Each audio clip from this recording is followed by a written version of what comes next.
Alright guys, welcome back to the Metric Bobber build. Well, we're taking a 1980 Honda CB 650, turning it into an old school bobber. If you weren't here last week, we took the stock frame, cut it in half, made it a hardtail with the Voodoo vintage hardtail kit. Today we got the wheels back from powder coating. I'm going to get these assembled, get them put back on the chassis. But before we do that, I also have the forks back from powder coating.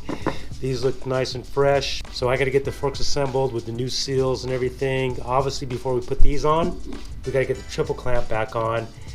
These are the stock bearings for the triple clamp. This is very old school technology. These go down here and up at the top. What we're going to do for the bottom bearing is we're going to place these balls with a tapered bearing like this, but I don't want to put this in until we get the frame powder coated. So for now, just to make it a rolling chassis, I'm going to put the stock ball bearings in there just so we can move the bike around. And yeah, it sounds like a simple day, but it'll probably get complicated and take a while. So I guess first thing let's get the forks put back together, then we'll tackle the wheels. Also, if you want to qualify to win this full custom bobber when it's done, along with a full set of head-to-toe speed and strength gear, just go to patreon.com/motopilot, donate to the build series, you'll qualify to win this bike when it's done. The thing with powder coating is sand gets everywhere.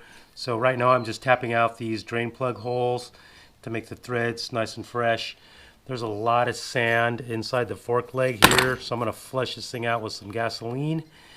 But this first thing is, let's finish tapping this hole so the bolt goes in nice and smooth. You can already see there was a ton of garbage in these threads. Not just sand, but a little bit of powder coating was in there, and just grime from 40 years of being alive. Look at how easy that goes in. So I'm going to flush these out, and then we'll put the new seals in here and get the uppers installed.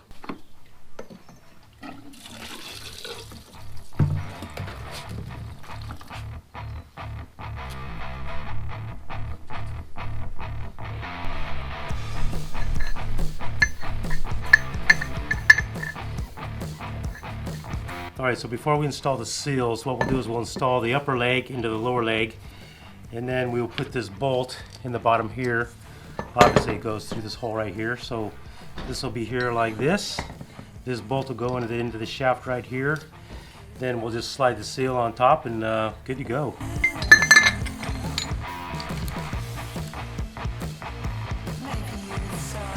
Okay, so I just had to take a screwdriver, kind of line up the threads with the hole, and then I was able to get it right in there. So next step, I'm just going to take these fork seals. These are from Bike Master. These were supplied to me by Tucker.com. So we will just take these seals here. And what I want to do is I just want to put a little bit of fork oil on here just so it slides down better. And then we'll just slide it down to right here. We'll put on the little clips that hold them in, and then we'll finish it off with these dust seals on top.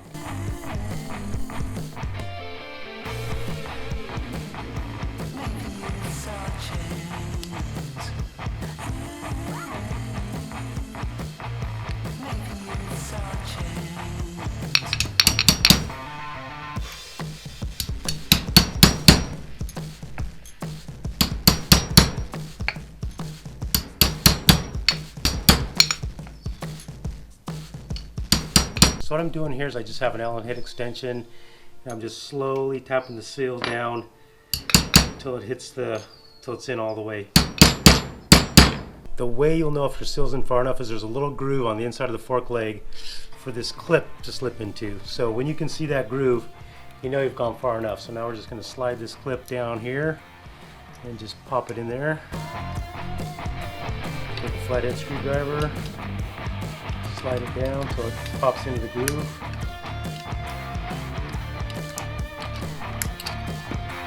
That easy. And then take your dust seals, put them in there. You always want to make sure these things are really clean. I haven't cleaned these since I took them out, so get all the old grunge off these. Then once you get it all clean, just slide it on down. You tap it in the fork.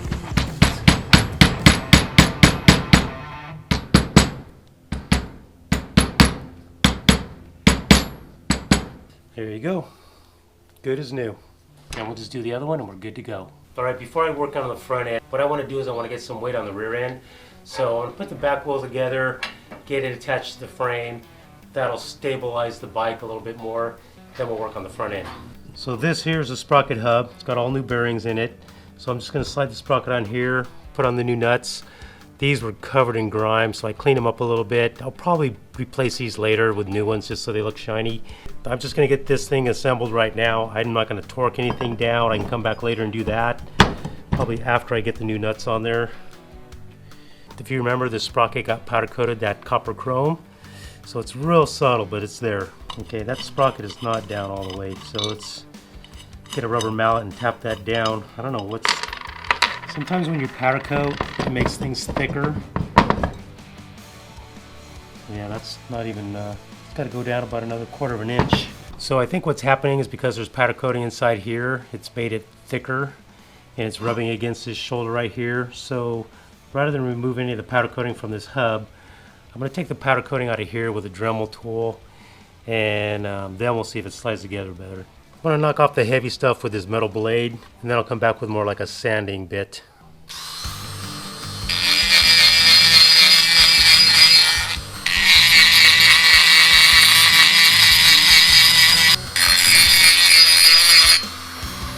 So you can see here I got off the heavy stuff.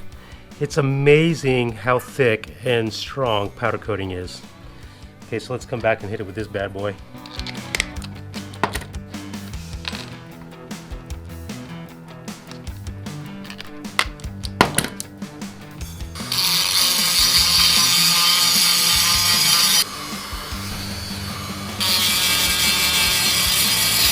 Alright, so check that out. Primo. Might still bind up a little bit because this still has powder coating on it. I really don't want to remove it from here. So let's see what we get.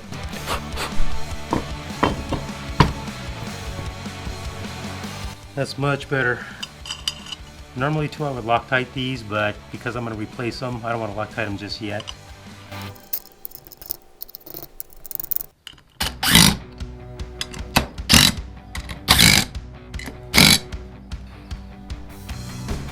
Alright, so next thing is we have these rubber dampeners that go inside the hub. This is the sprocket side. It helps absorb some of that energy. So I have these rubber things. These are stock here. Problem is 3 of them broke. This is supposed to be connected to this. They just got old and kind of brittle. For now I'm going to put these in. I need to buy some new ones. This bike's going to come completely apart again for more powder coating. So let's just get this thing put together and then we can come back and put new ones in here later. They're pretty snug too, so I'm not too worried about things moving around.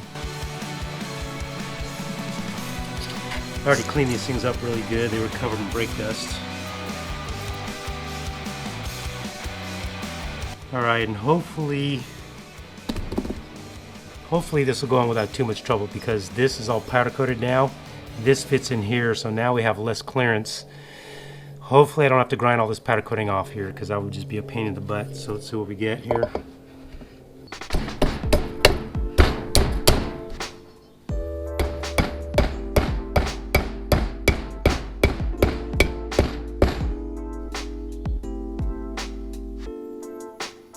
Alright, so we got more powder coating in places I don't want it to be. I just took the metal bit and cleaned this hole out.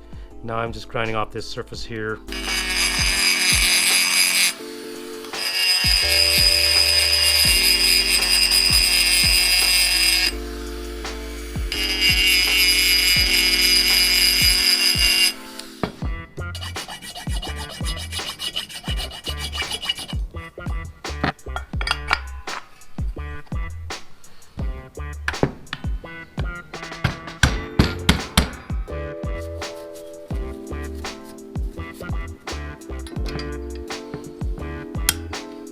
I need to replace these clips, but for now I'll just put in the old ones.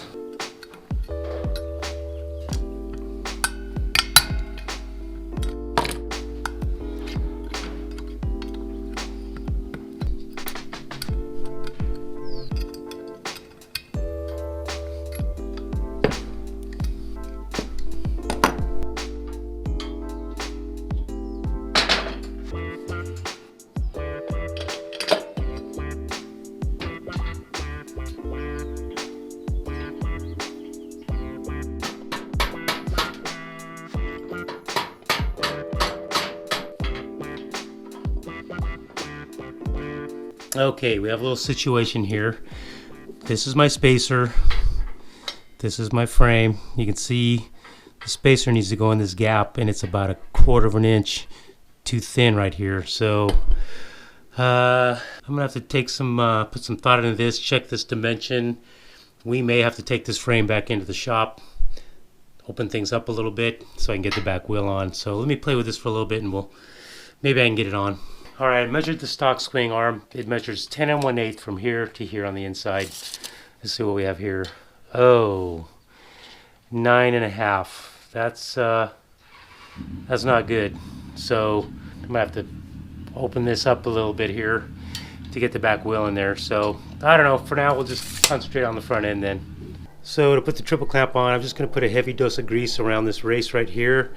Put some of the ball bearings on there and then drop it into the frame. Some grease on there.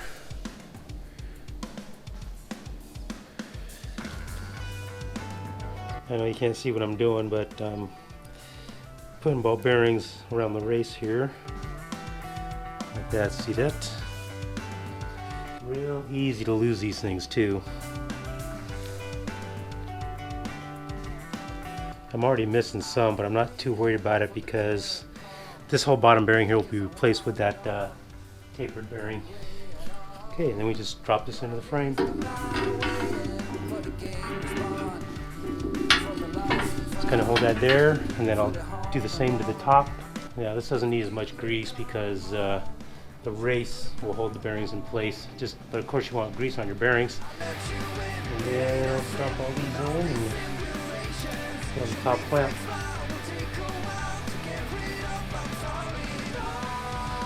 And put on the top race.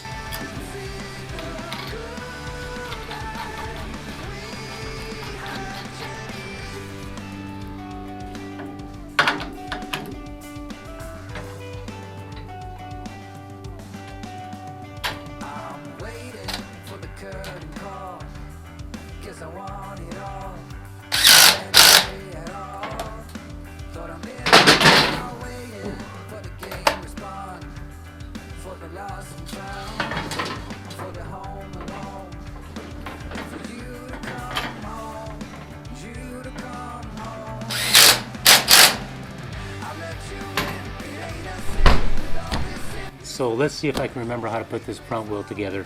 This side is definitely the speedometer side. You can see this little bearing with this odd race in it. So this goes here, like that. Is there a cover on here? I don't remember if this has a cover. Ah. This goes on this side. Boom. Then this goes on. Okay. Then we put the bolts through with the cover on the back side.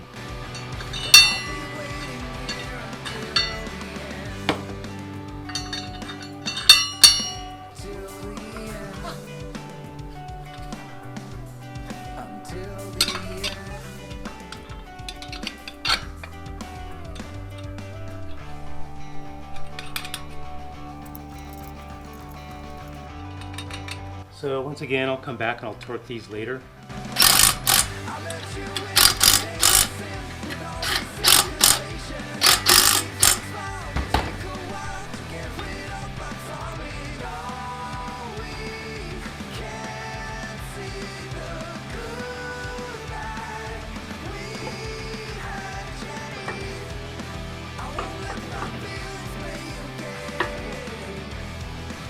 Okay, just so you know, these clamps have a little arrow pointing forward, so you want to make sure you put this on the right way.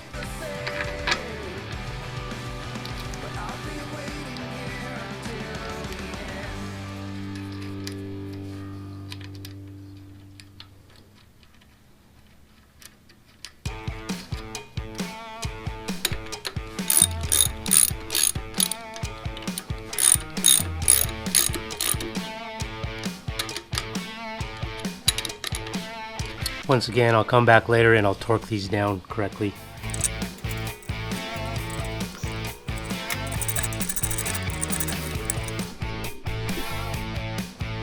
So since the front end's good to go, next thing I want to do is I want to get this front brake caliper freshened up. So I'm just going to hit it with the scuff pad, just give it a quick brush down, throw on a fresh coat of paint, and then we can mount this on the bike also. Stick around.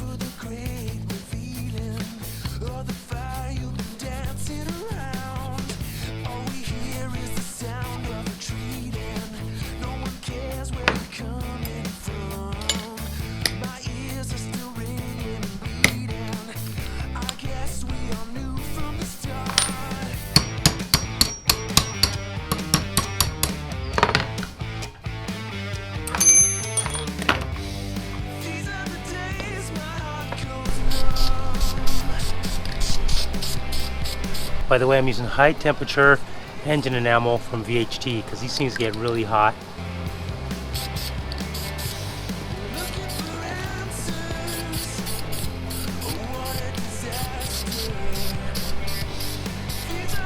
Okay, so while the paint on the front brake caliper is drying, let's go ahead and put on this new front brake, put the handlebars back on. So let's go ahead and slip this on and bolt it up. That'll be another stage in getting the front brake working.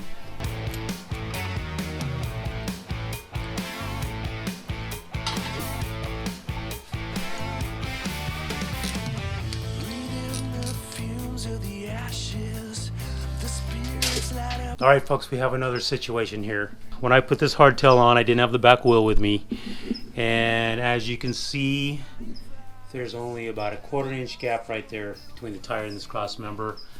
If you remember when this thing came, this cross member was only tacked in. I contacted them and they say, yeah, that's so you can position this wherever you want based on what kind of fender you have. So what's going to happen now is they're sending me another cross member. Bird, would you stop? And I'm going to cut this one out and I'm going to put the new one in and put the fender there and get it all figured out based on the fender. Now that we got the back wheel on. While I have this out, I'll also open these up because if you remember, this is too tight by about a 1/2 inch for the back wheel. We'll be able to open that up while this is out pretty easy. Then we'll get this welded back in with the back fender and the struts and everything.